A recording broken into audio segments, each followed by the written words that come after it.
In New York, and notorious Mexican drug lord Joaquin El Chapo Guzman has been found guilty in his drug trafficking case. Hello, everyone. I'm Julie Banderas. Big day for you. In for Dana Perino today. This is the Daily Briefing.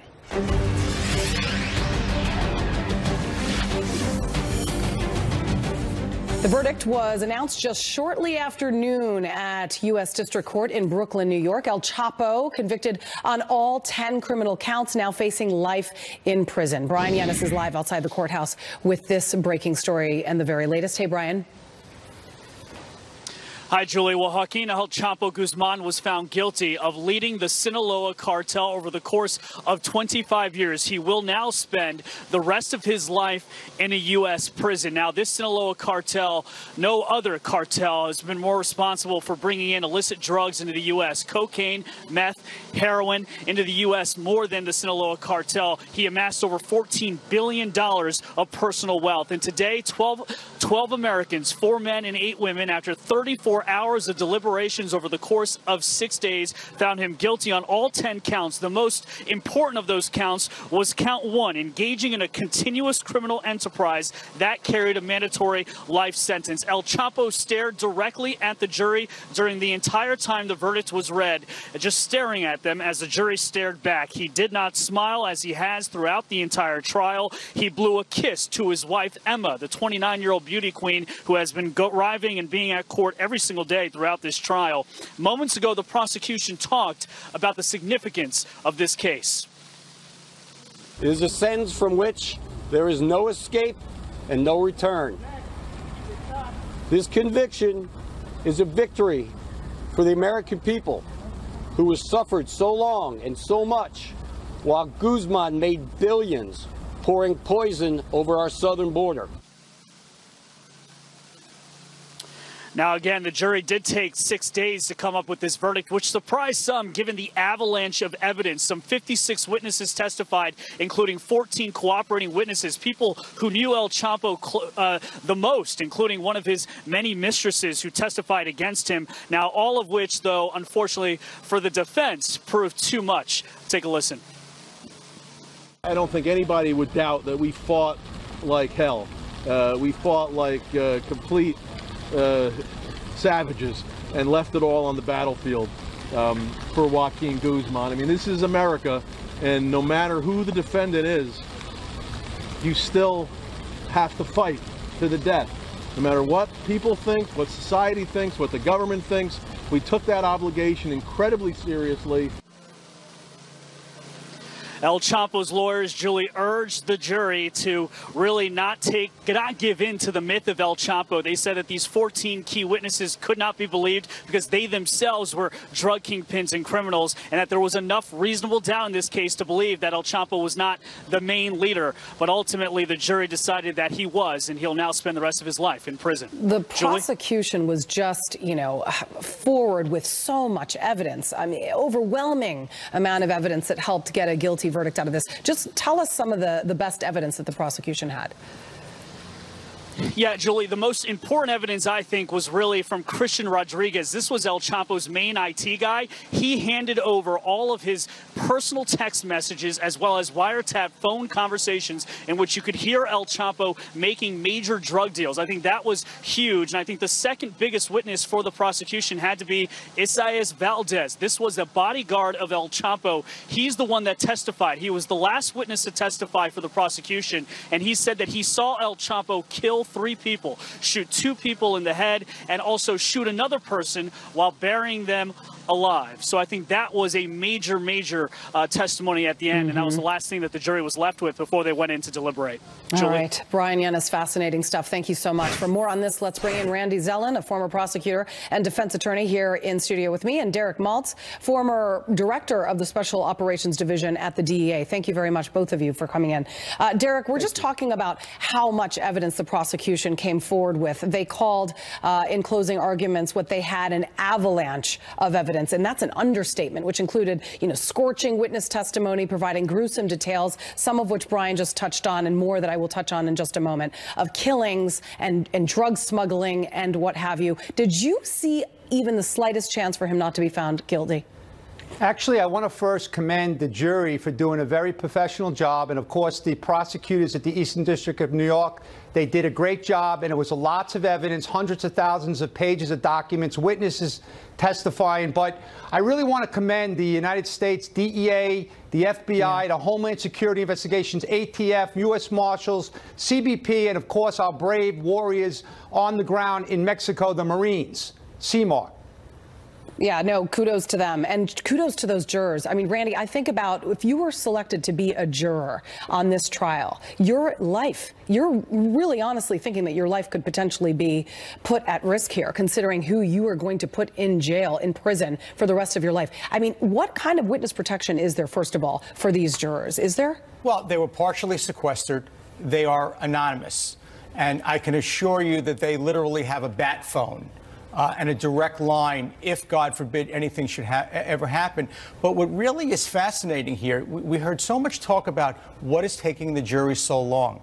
And there's the old myth that the longer the jury's out, the better it is for the defense. And having tried cases for 30 years, I can tell you firsthand, that's not at all true. But you raise on a great point. I'm sure part of what took the better part of 6 days was diligence, and I'm sure it was fear of what's going to happen if we convict, and fear if we don't convict. You've got my life pressure if I do convict, and I have politics and how this country's going to view me if I don't convict. And then you have the politics of, in this day and age, the most powerful person in the free world attacks the Justice Department that is prosecuting El Chapo. You have all of these forces. It's no wonder it took 6 days. I mean, Derek, first of all, you know, and one could argue, why would it take so long? I do understand your point. But, Derek, I mean, if you go through the testimony, I mean, this testimony, the surreal testimony, sounds more like scenes out of a horror flick. I mean, Brian touched on some of it. One witness,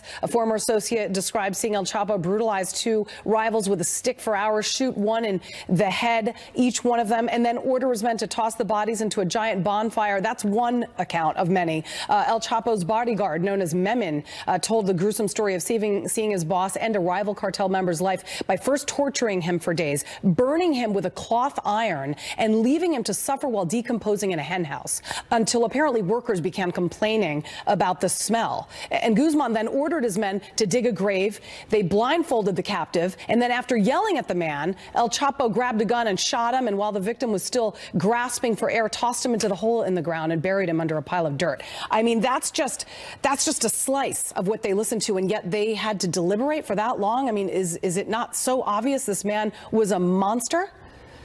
Well, of course he's a monster. He's a savage, and he's going away for the rest of his life, so I applaud everyone's efforts. But here's what you got to remember. The jury has a duty to professionally review every document, all the jury instructions, and I think they did an amazing job, and I really applaud their efforts. But you got to remember, what you heard at the trial was only a snapshot of what this man has done. What nobody's talking about today is the fentanyl that the Sinaloa cartel is pumping into America, killing our kids at unprecedented levels. We haven't seen anything like this in the history of our country. So Chapo Guzman was one of the geniuses behind coming up with the fentanyl idea to make a lot of money. It was all about the money. That's what drug cartels are involved in. But these cartels are actually operating like terrorists. And I hope the president and the State Department consider designating them as terrorists, because that's what they are. One would hope that this sends a very strong message not only to other drug lords, but to Mexico, and in the midst of our immigration debate that continues to steam on in Washington. Defense attorneys, Randy, meantime slammed the government's case. Okay, they basically said that those cooperating witnesses were doing it to save their own hides. They actually told jurors on Thursday, I believe, that the cooperating witnesses lied to save themselves. What do you make, first of all, of the defense's argument that Guzman was a scapegoat for all of these witnesses that came forward? Well, I mean, if you think about it, practically speaking, what possible other defense do you have? The defense. I mean, you got caught digging a hole under a tunnel and escaping from prison more than once. So, yeah, you're kind of, you got a thin defense there. But you have the tried and true defense of attacking cooperators, because yes, cooperators have every reason. The government says jump, the cooperator says how high, because if the government doesn't like what the cooperator says. You don't get your cooperation agreement. Why not a death sentence? I got to go, Derek, but why not put this man to death? Well, I don't know all the arrangements that they made with Mexico on the extradition, but many times part of the extradition agreement is that there wouldn't be a death sentence. But if you look at all the Americans that Chapo Guzman and the Sinaloa cartel killed, he certainly should be, considered for the death sentence. Certainly anyone who gets found guilty of these sorts of crimes in this country faces the death sentence. But I guess it's different when you're a Mexican drug lord and brought in and extradited, unfortunately. Randy Zelin, thank you very much for coming in. Derek Maltz, we could talk about this for hours. Certainly fascinating case. Thank you both. Thank you very much. Really unhappy with what the Democrats have given us. It's sad. It's sad. They're doing the country no favor. They are hurting our country very badly. But we certainly don't want to see a shutdown.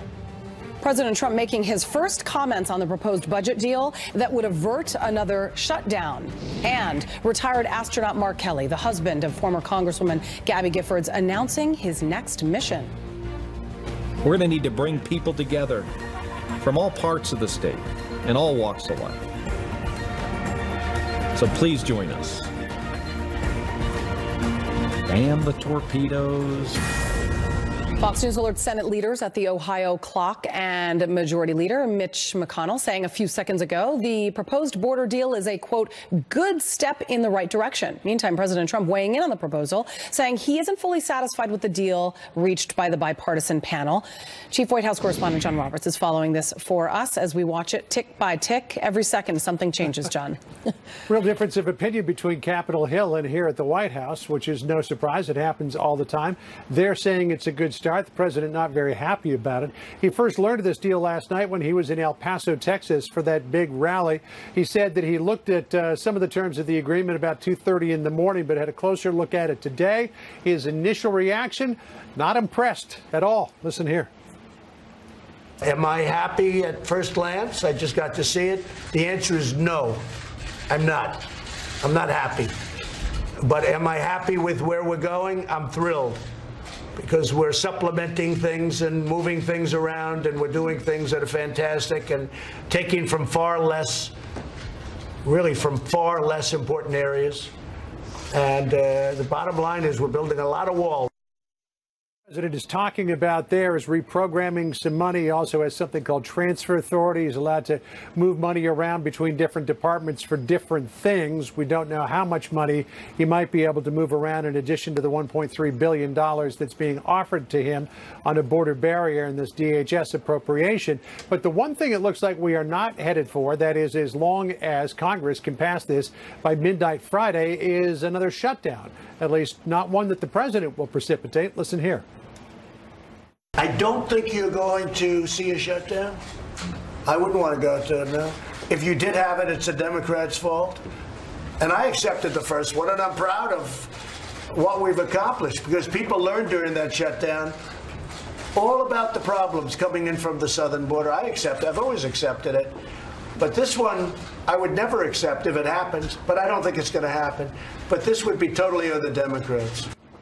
So again, if the president is authorized to use $1.3 billion in this new DHS appropriation to build the wall, or it's certain restrictions, it has to be bollard fence about 55 miles worth. If he's got that authority, though, he can transfer some more money from around the government to fill that out. Don't know how much more money, but certainly when he does things like that, it usually provokes howls of outrage. You might remember last summer he transferred $10 million from FEMA to ICE. And a lot of people didn't like that too much, Julie. Right. Well, people always find something to complain about, don't they? New York Governor Andrew Cuomo, just switching gears a bit here. He is about to meet with the president. What can you tell us about that? He is. These are, I guess you could call these SALT talks. And we're not talking about the Strategic Arms Limitation Treaty talks from back in the 1980s. This is the state and local tax talks. Governor Cuomo is concerned that putting a cap on state and local tax deductions in the president's new tax plan has blown a $2.3 billion hole in New York State's revenues. Some 1.7 million taxpayers in the state of New York are paying an extra $15 billion in federal taxes. And Cuomo would like the president to change that. He thinks it's It's a redistribution of wealth. And this is really interesting because it's a reversal of what the Democrats are normally complaining about, a redistribution of wealth from wealthy Democratic states to poorer Republican states. The president has indicated he might be open to some modifications, but we'll find out today just how far he'll go. Julie? All right, John Roberts, thank you very much. Great to see you. Some new messages surfaced from a woman who has accused Virginia's lieutenant governor of rape, and why the husband of Gabby Giffords is running for the Senate seat once held by John McCain. Partisanship and polarization and gerrymandering and corporate money have ruined our politics, and it's divided us. I care about people. I care about the state of Arizona. I care about this nation. So because of that, I've decided that I'm launching a campaign for the United States Senate. That's retired NASA astronaut Mark Kelly launching his next mission, a bid for the Arizona Senate seat formerly held by the late John McCain.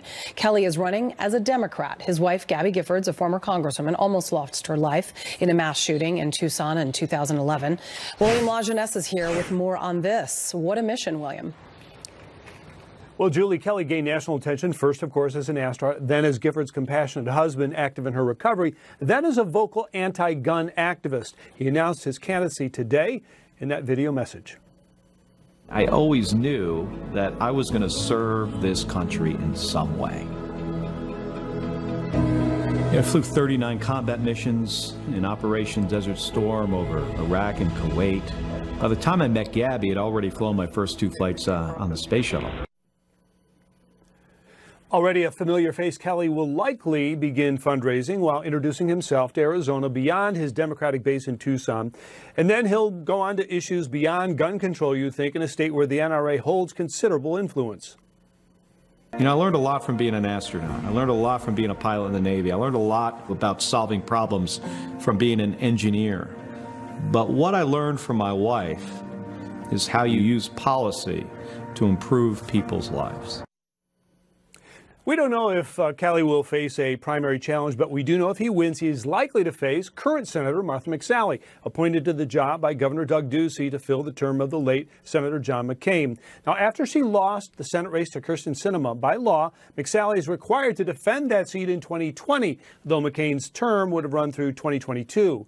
McSally has allied herself with President Trump in this last election, and some speculate that she'll pivot to a more moderate position to face Kelly.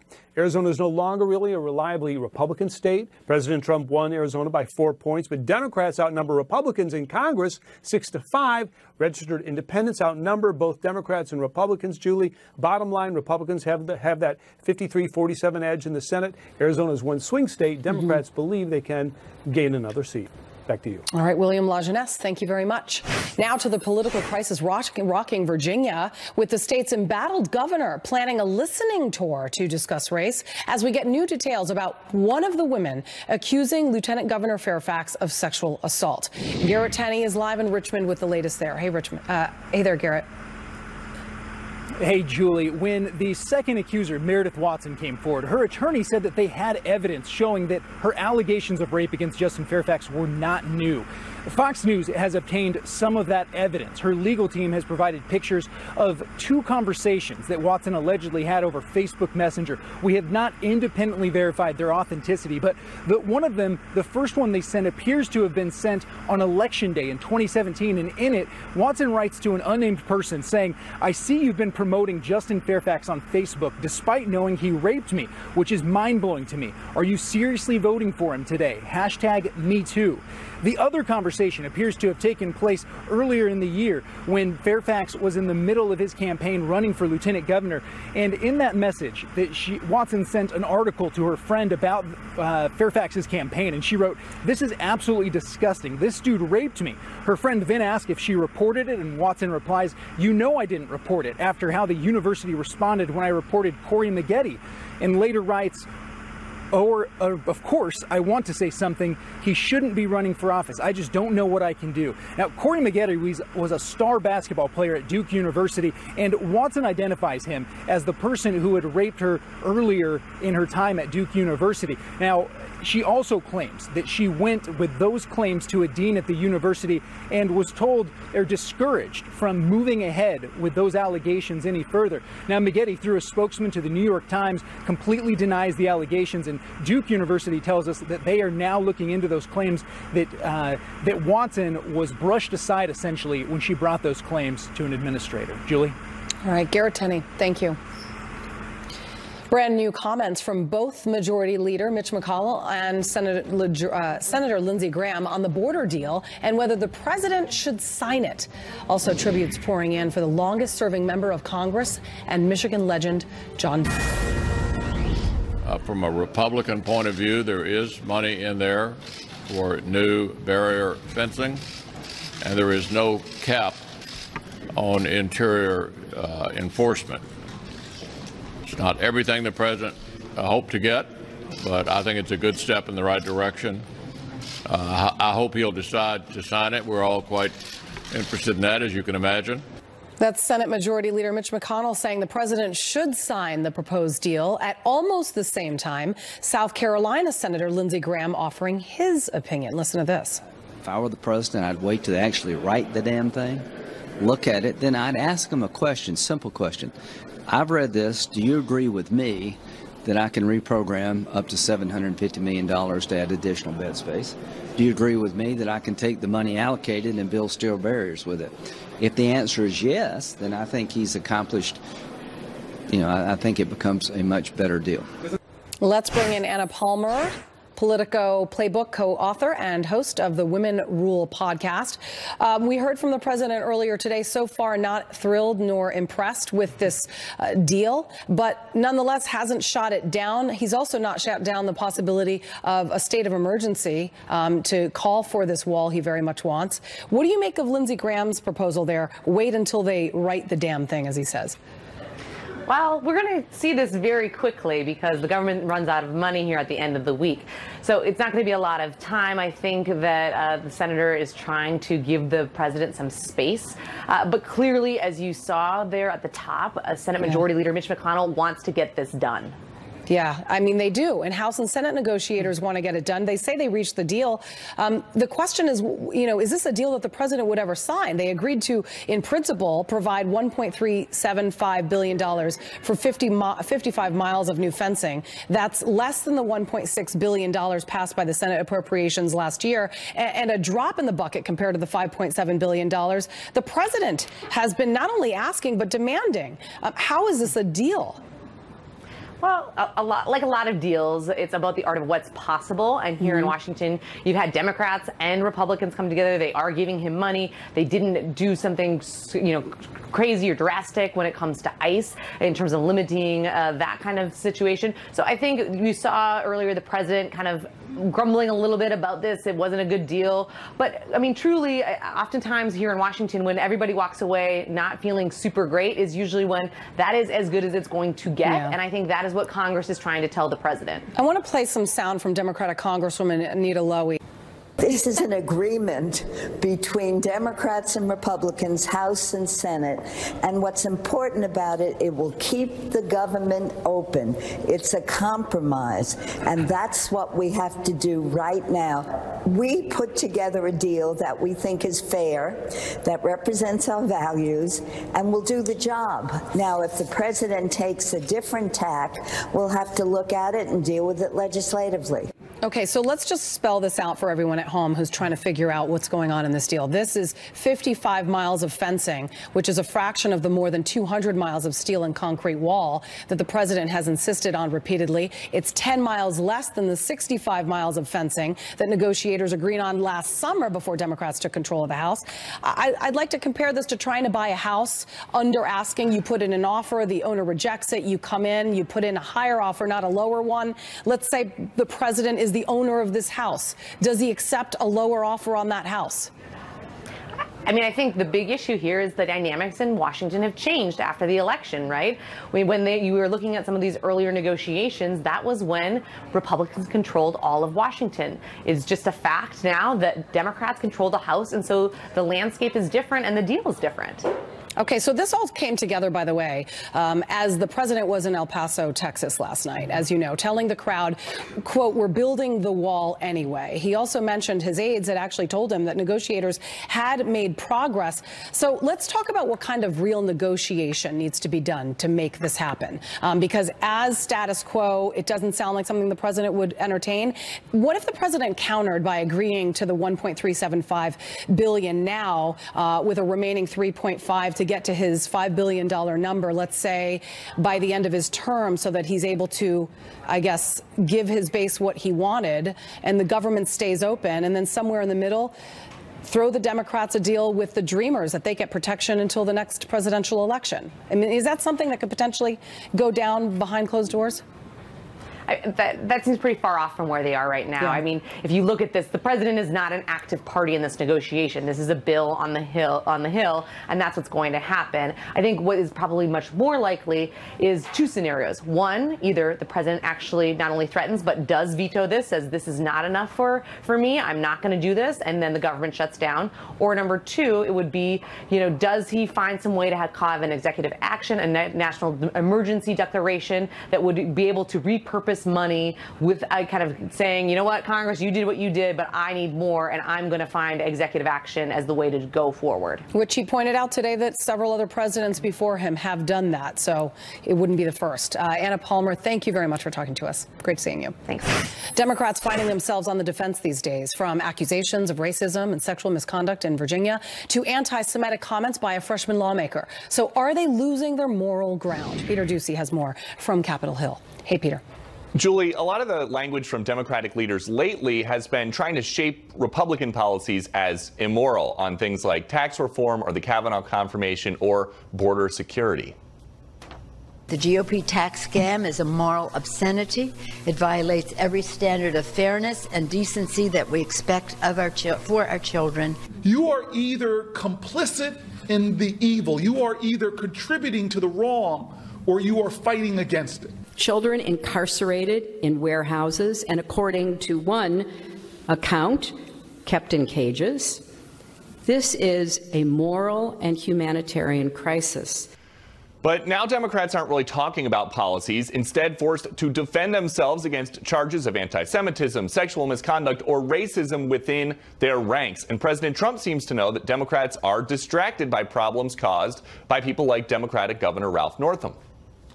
I like him. Keeps us out of the papers. I like it. I'd like to find a few more guys like this one. Democrats have broadly condemned their own members, but some Republicans believe the other side has now exposed themselves as hypocritical in the case of Congresswoman Ilhan Omar's anti-Semitic comments. I thought that the Democratic leadership was very slow in condemning the anti-Semitic comments that the Congresswoman made. It was almost as if they needed time to think through the political consequences. And that disappointed me. Democrats are telling our team on the Hill today, though, they still think they have the moral high ground, but the fact that that's a question right now as 2020 heats up could complicate some campaigns. Julie. All right, Peter Doocy, thank you very much. Emotional tributes to the longest serving member of Congress in American history at the first of two funerals for Michigan's John Dingell. And a little more than an hour from now, the motorcade carrying his casket will pass the U.S. Capitol, allowing House and Senate members to pay their final respects. Rick Leventhal is live in Dearborn, Michigan with more. Hi, Rick. Hey, Julie, a lot of those House and Senate leaders had planned to be here for the funeral this morning, but bad weather got in the way. A congressional delegation, including House Speaker Nancy Pelosi, took off from Washington this morning but they weren't able to land. Congressman Billy Long tweeted about it this morning, writing, "We held an impromptu service at 30,000 feet for John Dingell, led by Rep. John Lewis, Speaker Pelosi, and Rep. Fred Upton. After a delayed start, we took off for Detroit and circled there for an hour, waiting for the temperature to rise 1 degree. It didn't, and we're back at Andrews." Hundreds of others packed the Church of the Divine Child here in Dearborn to pay respects to John Dingell, who served 30 terms in the U.S. House, the longest-serving member of Congress ever. He was elected to the seat his father held back in 1955 at the age of 29. And when he stepped down in 2015, his wife, Debbie, took his place. Former Vice President Joe Biden spoke at today's service. He believed everyone, without exception, was entitled to be treated with dignity. Dignity was how John walked. Dignity was how John talked. Dignity was how John carried himself. But more than that, it was how he treated everyone. And I mean everyone. The former vice president said the world is a better place because of John Dingell, who will make his final trip across the Capitol grounds in a hearse this afternoon. A second funeral service will be held for him in Washington on Thursday, and then the former Army veteran will be laid to rest at Arlington National Cemetery. Julie? Rick Leventhal, thank you. Another winter storm hitting the Midwest to the Northeast. It is a slushy mess here in New York City, and we're going to tell you who's actually going to be getting hit harder coming up. And tax season is upon. Shepard Smith on the Fox News deck. More ahead on the plan to avoid another government shutdown over the border. And word that China is coming up with plans to knock out United States satellites. What Pentagon officials say Beijing is doing to try to cover it up. Plus, a pot smoker says he thought he was hallucinating when he saw a tiger. We'll show you the tiger. Coming up on top of the hour on Fox News. A disruptive winter storm is gripping many parts of the country. It is now closing in on New England and will hit at the height of the afternoon rush hour, threatening a long and messy evening commute. Molly Line is in Worcester, Massachusetts, where the storm is just building there. It's going to get worse, I understand, right? Absolutely. We started to see the flakes fly about 2 hours ago, Julie, here in Worcester. And this is the main street. We've seen, a lot of cars going by. It really is sticking to the roads. And you mentioned that evening commute. That's the big concern here. They're expecting maybe up to 6 inches or so. That's not a lot. That's not a New England whopper storm, but it's the timing of this that is making it so challenging. And a lot of folks went to work today and now they're trying to make their ways home. One of the things that they're working for is that a lot of the kids got out of school early school release. Here in Worcester, school's actually out for the day. They got out ahead of this storm. Those are kind of some of the big concerns that people are looking at. We've seen snow plows. We've seen the little bobcats out here tearing around along the sidewalks. A lot of ambulances going to and fro. We've heard reports of spinouts, that sort of thing.